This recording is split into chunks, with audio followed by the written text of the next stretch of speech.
जय जगन्नाथ भाई मैंने मु देवेश राउत स्वागत करुच्ची मो YouTube channel dear Devesh Raut आउ एक विषय मु ए अध्याय ओडिशार चर्चित सिनेमा दमन विषय किसी कहना चाहे। गत 4 तारिख रे माने नवेम्बर 4 तारिख शुक्रवार दिन रिलीज होता किसी सीमित हॉल रे बाबूशान बहु प्रतीक्षित सिनेमा जोटी देवी प्रसाद लेंका और विशाल मौर्य द्वारा निर्देशित दीपेन्द्र सामंत द्वारा प्रयोजित ओडिया चलचित्र रिलीज होवार बर्तमान चतुर्थ सप्ताह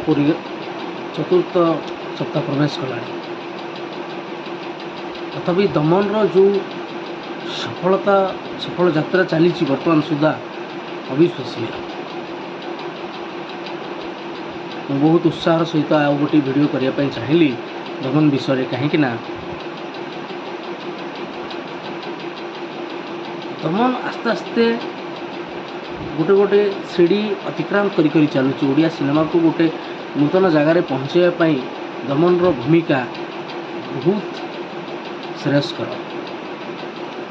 बहुत खुशी लगुच जो ओडिया सिनेमा जो कॉपी पेस्ट धारा थिला लोक मैंने ओडिया सिनेमा को कॉपी पेस्ट कहीकि सब रिजेक्ट करुले शिक्षित लोक मैंने आज से शिक्षित लोक मैंने दमन चलचित्र को विपुल मात्रा समर्थन करुँच बहुत मात्रा देखुं। मु तो बुक माई शो रे देखुली आमर नाउटो सिनेप्लेक्स रे दृश्यम 2 लोक मैंने जी इंटरेस्टेड नुहे ताठू अधिक इंटरेस्टेड दमन मु दृश्यम 2 भी लास्ट वीक देखापी जाइली लास्ट संडे रे लोक आसुले टिकेट काउंटर को भाई दमन टिकेट अच्छी यही जिनसा जो पचार मत बहुत खुशी लगुला। गोटे आम ओडिशा रे ओडिया सिनेमा प्रति वर्तमान लोक मानकर भल पाइबा नहीं से आम सिनेमा निर्माता माने दायी आम मीडिया हाउस मान भी दायी। मुझे कहि ओडिया सिनेमा को रसातलगामी करने आम ओडिशार किसी सुनामधन्य टीवी चैनल मानकर भी बहुत हाथ अच्छी जो माने कि illegal south Indian movies good को ओडिया रे डब करी प्रसारण करती जो मु ना कहबिनी किंतु आपण मैंने साधारण भाव में बुझीपारे कौ चैनल विषय में कहूँ।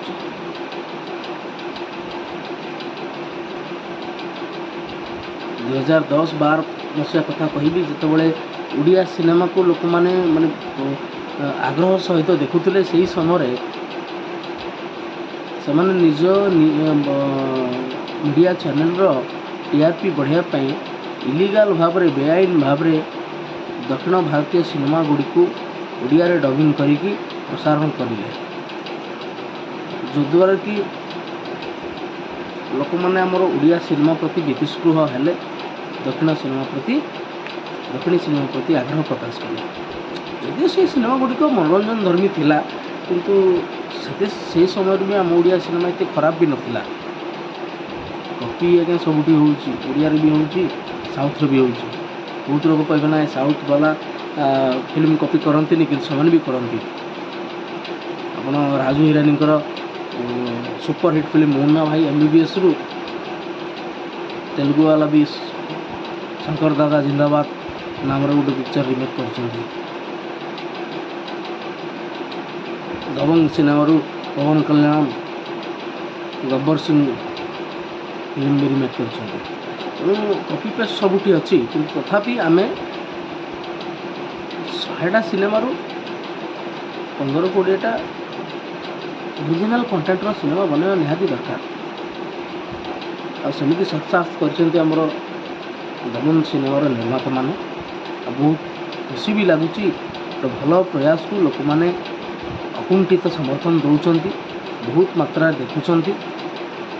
दमन चलचित्र को गोटे अलग लेवल को नहीं सारे खुशी भी लगुच। बर्तमान बॉम्बे तो डबिंग भी तार हिंदी डबिंग होते बाबू भाई वॉइस डब कर पैन इंडिया लेवल रे भी दमन रिलीज होगा जाऊँगी तो आउ बहुत बड़ा माने एनकरेज कथा ସବୁଠୁ ଆଶ୍ଚର୍ଯ୍ୟର କଥା କ'ଣ ଦମନ ପାଇଁ ମୁଁ କ'ଣ ଆଶ୍ଚର୍ଯ୍ୟ କହିଲି ଲୋକମାନଙ୍କର ଆଗ୍ରହଟା ସବୁବେଳେ ସିନେମା ପ୍ରତି ରହିଛି କାହିଁକିନା ସିନେମା ହେଉଛି ମନୋରଞ୍ଜନର ମାଧ୍ୟମ। ଗୋଟେ ଲୋକଟିଏ କର୍ମମୟ ଜୀବନରୁ କିଛି ସମୟ ବିରତି ନେଇକି ମନକୁ ଟିକେ ହାଲକା କରିବା ପାଇଁ ଚାହେଁ, ସେଥିପାଇଁ ସେ ସିନେମା ଦେଖେ, କ୍ରିକେଟ୍ ଦେଖେ, ବିଭିନ୍ନ ପ୍ରକାର ଖେଳ ଦେଖେ, ଏଗୁଡ଼ାକ ଦେଖେ। କିନ୍ତୁ ଆମ ନିର୍ମାତାମାନେ ଯଦି ଯତ୍ନଶୀଳ ହୋଇକି ଲୋକମାନଙ୍କର ମନର ଭାବକୁ ବୁଝିକି ଭଲ ସିନେମା ନିର୍ମାଣ କରନ୍ତେ ହୁଏତ ସିନେମା ଆଜି ଏତେ ତଳକୁ ଯାଇନଥାନ୍ତା। ଯଦିଓ କେବଳ ନିର୍ମାତାମାନଙ୍କର ଦୋଷ ନୁହେଁ, କିଛି ମାତ୍ରାରେ ଆମର ସରକାରଙ୍କର ବି ଦୋଷ। କାହିଁକିନା 22 ବର୍ଷରେ ନବୀନ ପଟ୍ଟନାୟକ ସାର୍ ବହୁତ କିଛି କାମ କରିଛନ୍ତି କିନ୍ତୁ ଓଡ଼ିଆ ସିନେମା ଶିଳ୍ପ ପାଇଁ ସେ କିଛି ବି କରୁନାହାନ୍ତି। ତାଙ୍କୁ ବି ଗୋଟେ ପରିବାରର ମୁଖିଆ ହିସାବରେ ତା'ର ପ୍ରତ୍ୟେକ ପିଲାମାନଙ୍କର ସୁଖ ଦୁଃଖ ବୁଝିବାର ଦାୟିତ୍ୱ ତାଙ୍କ ପାଖରେ ଅଛି। ତେଣୁ ଓଡ଼ିଆ ସିନେମା ଶିଳ୍ପ ଆଜ୍ଞା ଗୋଟିଏ ଶିଳ୍ପ ଯେଉଁଥିରେ କି ପ୍ରତ୍ୟକ୍ଷ ପରୋକ୍ଷ ଭାବରେ ବହୁତ ଲୋକ ସେଥିରେ ଉପକୃତ ହୋଇଥାନ୍ତି। ଓ ସେ ସିନେମା ଶିଳ୍ପ ପ୍ରତି ସାର୍ ଟିକେ ଯଦି ଆପଣ ଦୃଷ୍ଟି ପକାନ୍ତେ ବହୁତ ଭଲ ହୁଅନ୍ତା। ଅନ୍ତତଃ ମୁଁ ଅନୁରୋଧ କରିବି ଭିଡ଼ିଓ ମାଧ୍ୟମରେ ଯେ ଆପଣ ଓଡ଼ିଶାର 314ଟି ବ୍ଲକରେ 314ଟି ବି ସିନେମା ହଲ୍ ଯଦି ନିର୍ମାଣ କରିଦିଅନ୍ତେ ତାହେଲେ ଓଡ଼ିଶାର କୋଣ ଅନୁକୋଣକୁ ଓଡ଼ିଆ ସିନେମା ପହଞ୍ଚି ପାରନ୍ତା। କାରଣ ଓଡ଼ିଆ ସିନେମାକୁ ବହୁତ ମାତ୍ରାରେ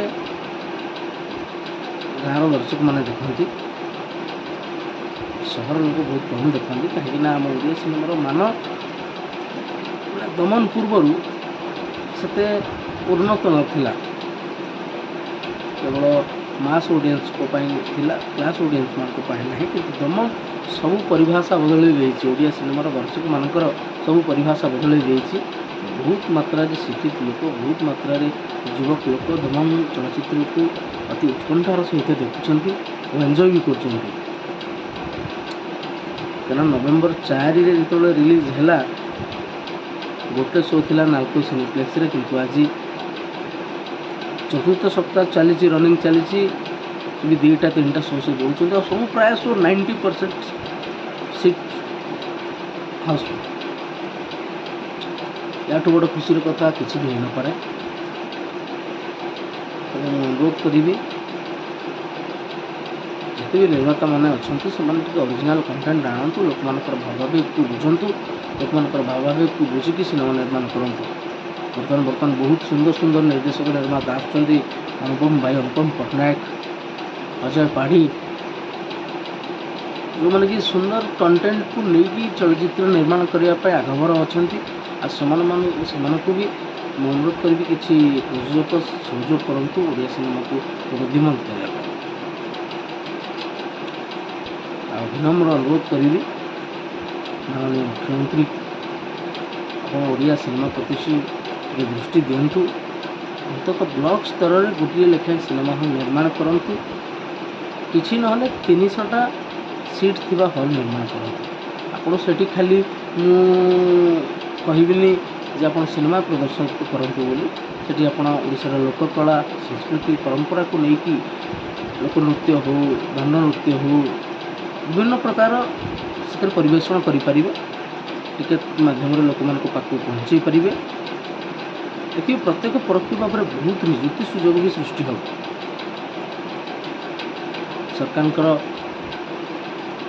ଆୟ ବି ବଢ଼ିବ, ଓଡ଼ିଆ ସିନେମା ବହୁତ ଆଗକୁ ଯିବ। ଆଉ କେବଳ ଓଡ଼ିଆ ସିନେମା ଆଗକୁ ଗଲେ ଯେଉଁ ଓଡ଼ିଆ ସିନେମାର ଲୋକ କଳାକାରମାନେ ଉପକୃତ ହେବେ ତାହା ନୁହେଁ, ଆଜ୍ଞା ଓଡ଼ିଆ ଭାଷା ବି ସେଥିରେ ଉପକୃତ ହେବ।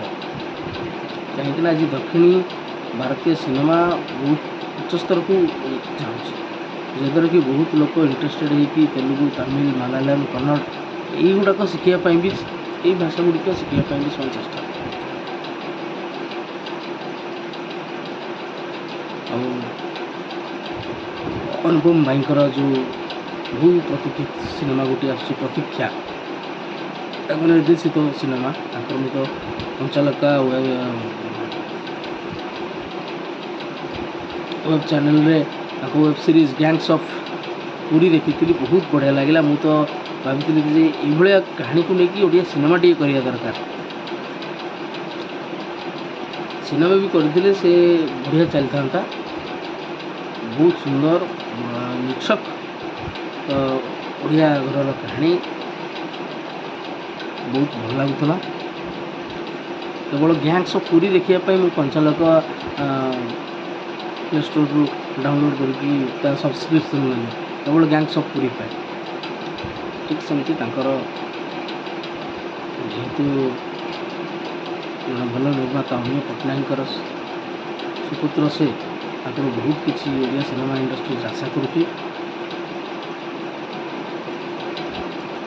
ମୁଁ ଚାହିଁବି ଦେବୀ ଭାଇ, ବିଶାଲ ମୌର୍ୟ ଭାଇ ଆଉ ଏମିତି ବାସ୍ତବ ଧର୍ମୀ ସିନେମା ନିର୍ମାଣ କରନ୍ତୁ, ଓଡ଼ିଆ ସିନେମାକୁ ବହୁତ ଆଗକୁ ନିଅନ୍ତୁ।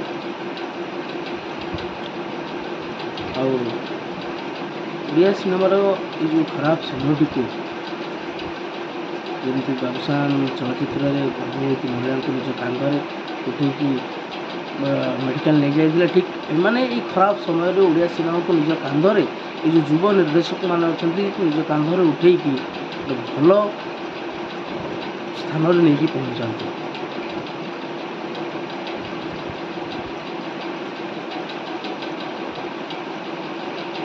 ଆଉ ଦମନର ଡବିଂ ହେଇସାରିଲା ପରେ ବୋଧେ ଡିସେମ୍ବର ଲାଷ୍ଟ ମିଡ଼ିଲ୍ କିମ୍ବା ଲାଷ୍ଟ ୱିକ୍ରେ ଦମନର ଦମନ ହିନ୍ଦୀରେ ରିଲିଜ୍ ହେବ। ଓଡ଼ିଆ ଦମନକୁ ଯେମିତି ଆମେ ଅତି ଉତ୍କଣ୍ଠାର ସହିତ ଦେଖିଥିଲୁ, ଠିକ୍ ସେମିତି ହିନ୍ଦୀ ଦମନକୁ ବି ଦେଖିବୁ ଆଉ ସପୋର୍ଟ କରିବୁ ଆଉ ଓଡ଼ିଆ ସିନେମାକୁ ବହୁତ ଆଗକୁ ନେବା ପାଇଁ ଚେଷ୍ଟା କରିବୁ। ଆଜି ପାଇଁ ବନ୍ଧୁମାନେ ଏତିକି।